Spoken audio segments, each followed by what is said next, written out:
think the thing that always catches me, I don't know if off guard is the word, but when we talk about Cybersecurity Awareness Month, we're dedicating 31 days to something which really is a full-time job. We have to stay aware, stay vigilant on these type of things. And hello, everyone. Welcome to our special Cybersecurity Awareness Month podcast. Whether you're tuning in from your office, your home, on the go, whether I'm wishing you good morning, good afternoon, or good evening, we're thrilled to have you with us. For those who don't know me, I'm Brandon Peters, Virtual Chief Information Officer at F12.net. I am joined today by my co-host, Vaughn Male, our Security Operations Analyst. Vaughn, earlier this year, what was happening with London drugs as a great example, a very Canadian-focused example, was something that was really interesting to hear about from what happened there. But Vaughn, maybe can you, I'm not the right person, I'm interested, but tell us a bit about what you saw happening there and some of the learnings that we saw come out of that. Yeah, London drugs, as you know, we think of it as kind of a cornerstone business. We don't think about it, being a large network of computers, but to an attacker, it really it is. And how quickly and easily they were able to shut it down, and because they lost multiple days of sales. And it's not just London drugs. I mean, MGM last year was compromised after a 10-minute phone call. So these are organizations that have deep pockets, they have large cybersecurity budgets, and you might be a little concerned hearing that they too can be compromised. But really, there are some good protections that can be done that are relatively inexpensive, that can protect you at the best of times and at the worst of times. And one of the things that I would like to highlight is ultimately, like, yes, these are cyber attacks and there is a technical component to it. A lot of what these threat actors are trying to do, and a lot of how they make money, which is their primary objective, especially in those cases, is with fear. Yes, they might encrypt your files. Yes, they might steal data, but really what they're good at is scaring you. And London drugs was, like, by being very open about it, was, first off, as you mentioned, they're demonstrating that kind of those scare tactics probably aren't going to work. You don't negotiate with terrorists. Exactly. The other part of it that's, a large component of reducing fear is, educating your staff so that they're aware of what's happening, having a good being prepared for an incident so that you're not making emotional decisions during a very stressful time, and having good tooling in place so that you can respond to things, and we're not, people aren't trying to deploy tooling in the midst of a compromise where they're doing everything else on top. These things are only go so far if you're not testing, and testing becomes a pretty important element of it to keep that vigilance and that awareness at the forefront. Yeah, exactly. The same way that they would teach us stranger danger as a kid. That's a good point. Yes. Or even like the DARE program or anything like that. You need that reinforcement and that training where they give you an example so you can run through it. And similar to how we were talking about the threat actors, how they utilize fear against you, and how being prepared is able to kind of limit their actual attack surface against you as a person by undergoing regular phishing tests. People aren't going to be afraid when they see one. They're going to see it. They're going to recognize what it is.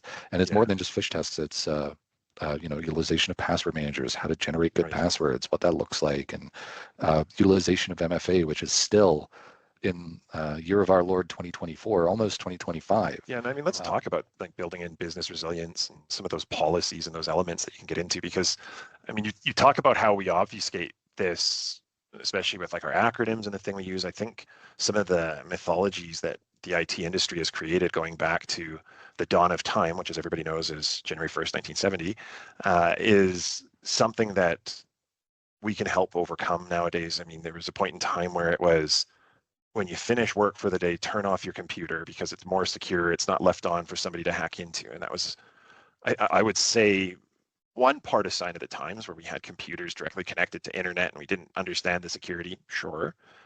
It's one part, an element of it being like a sign of the times and how people were connected directly into the internet. They had it directly on their computer. The modem was built into it. It was their computer was what was directly going online, and it did have some of that exposure, but it was also an element of, from a productivity standpoint, you're coming out clean, fresh every day.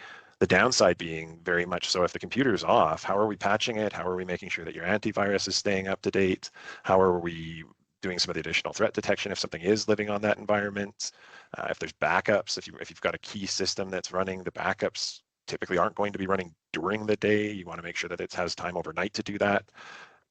I mean, this is one part policy, one part education as well. It shouldn't be something that has to be on the end user to have to think about all the elements, or at least not in a way where they have to spend a lot of effort and energy doing it. It should be something that is either automated, which I know is a big topic of conversation you and I have. We're both big fans of automation from a security and productivity standpoint. And two, it should be reinforced. It should be something that's communicated, talked about very clearly, concisely.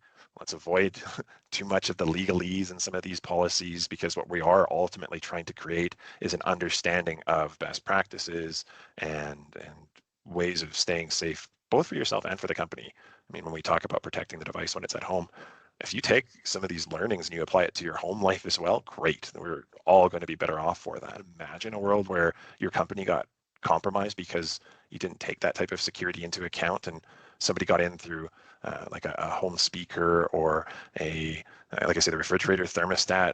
How many things are connected in this day and age when we talk about the IoT or the Internet of Things? Yeah, and I mean, we always use the example or the phrase, keeping the lights on as an example, but I had an issue quite recently where I had company over, and I had to install updates on my light bulbs, and so I couldn't turn the lights on, and so we had to wait. So, uh, you know, that might be a little bit more literal, but all of this Yes. stuff does impact your ability to actually keep the lights on, to keep doors open.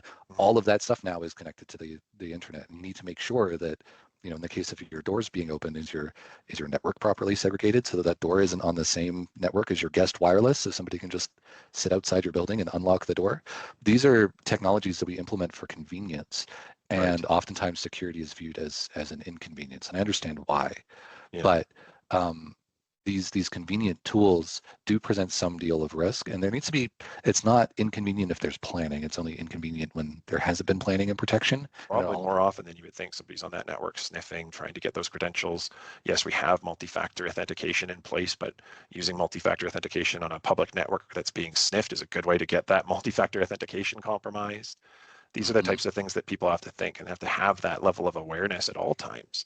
Have to understand, okay, well, what is the difference between a public network and a privately secured network? Yeah. So when I went down to DEF CON last month, I had a Faraday bag Yeah, to make sure I had no like unwarranted electromagnetic transmissions, you didn't want because to end up on the wall of shame. the wall of sheep this year that I was Yeah. looking at, I've got a picture and I can send it to you from the device that they were using, but they were collecting information that was just being wirelessly transmitted from devices. You don't have to join a wireless network or anything like that. It was purely proximity, and I mean, they could have gotten a stronger antenna and just had not have had that proximity restriction, but they didn't do that. And people's passports were showing up, Mhm. um, bank cards, their phones, all of this data that's just wirelessly emanating from your person like an aura that you don't see, but it's kind of like the unseen world. So there's that whole component of it as well, is leaving everything turned on your phone all the time, particularly when you're traveling. I mean, the Canadian government recommends that you turn your phone off when you travel internationally or when you go through TSA, because those organizations reserve the right to record all of that and get access to anything they can connect to as it comes through their security. When we bring it back to the business and talk about the business level of security, I want to shift and talk a bit about some of the compliance legislation, these elements that are coming into place. I think this is one of the biggest changes we've probably seen in the last 3-4 years, is the fact that people are actually having this thing enforced, whether it's from insurance levels or even more recently, the government. Cybersecurity is never one layer. You and I had a conversation earlier this year where we talked about the onion and the onion router and the things of the dark web. But well, there's reasons that they choose that type of imagery for cybersecurity, is that it is multifaceted. The age of best practice and, well, everyone's going to want to do what's best for their customers hasn't worked, and regulation is coming.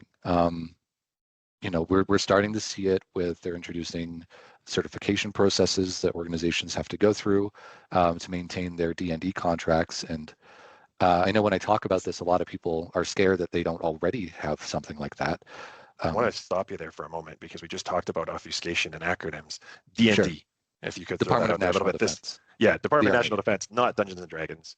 No, It's a no. different D&D that we're Yeah. talking about here, right? Okay, And good. now the government of Canada is also getting on board and saying, okay, if you want to have a Department of National Defense contract with us, which is a lot of companies' meal ticket, You have to go through this evaluation. You have to be compliant with, and at this point in time, they haven't released what they need.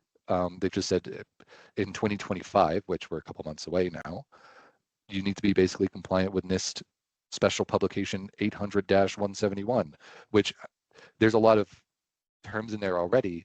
But if you open up that document, it's just 100 pages of terms like that. Most small companies are going to really struggle with trying to align with that.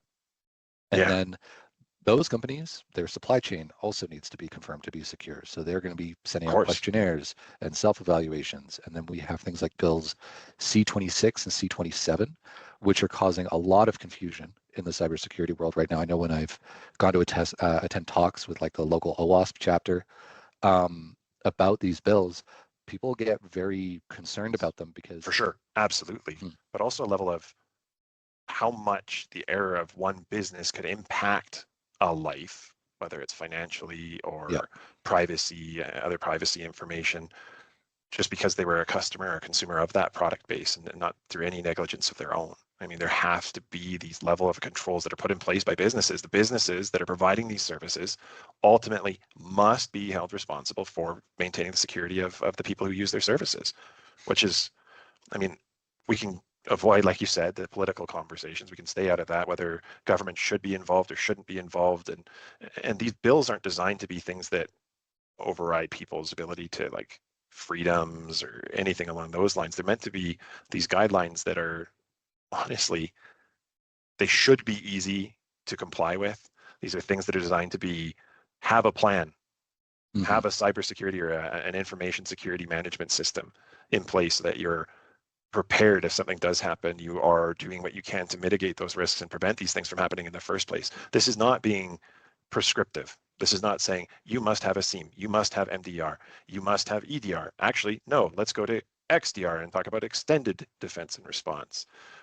We are talking about something as simple as investing time, and yeah, money comes along with it as well in terms of the products and the things that need to be put in place. Like the rate at which we're finding vulnerabilities out in the world and the rate at which patches are being released and proof of concepts or POCs are being released publicly, there's probably people out there who want to pretend that's not AI and it's just something else that's going on.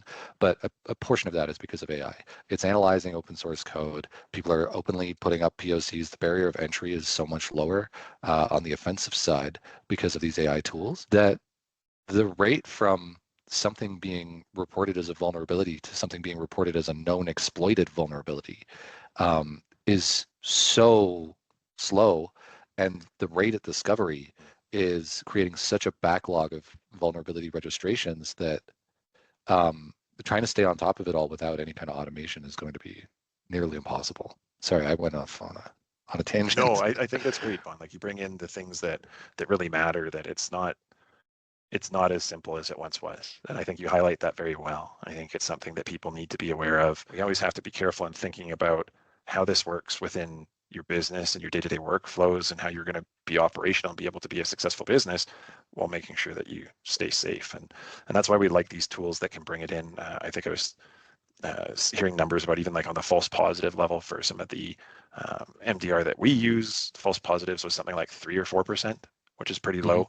And if it's 3 or 4%, what does that mean? Well, your account might get locked out and you're getting a phone call within 2 to 5 minutes. So you're getting that locked out. What's the alternative? Yeah.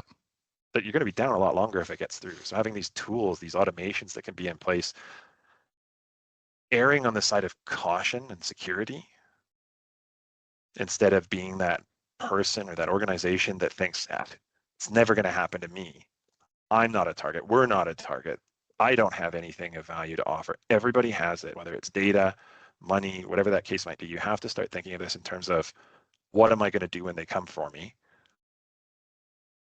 Not in Yeah, well, terms the when of, is the important part of that sentence, I think. absolutely. Hopefully this is something that everybody's received. I want to thank everybody for joining us, for tuning in to whether you've seen this all the way through from start to finish or you've been tuning into various segments. Thank you so much. Big thank you, Vaughn, for sharing your insights with us today. Thank you for having me, Brandon. All right, everybody, until next time, stay safe, stay secure, don't give in to the fear. Thanks so much.